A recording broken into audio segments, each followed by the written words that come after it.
At Initia, we support mission-critical operations by keeping standby generators ready across U.S. military bases in Okinawa. Our team performs preventive maintenance on all key systems: electrical, mechanical, and control units, ensuring generators are fully operational when needed. Work is led by a licensed specialist for emergency power generation systems, as required by Japanese regulations.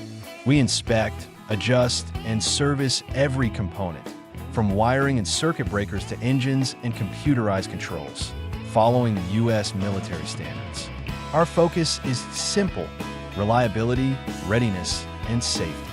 When the power goes out, these generators must work. And they will. Initia, power you can count on.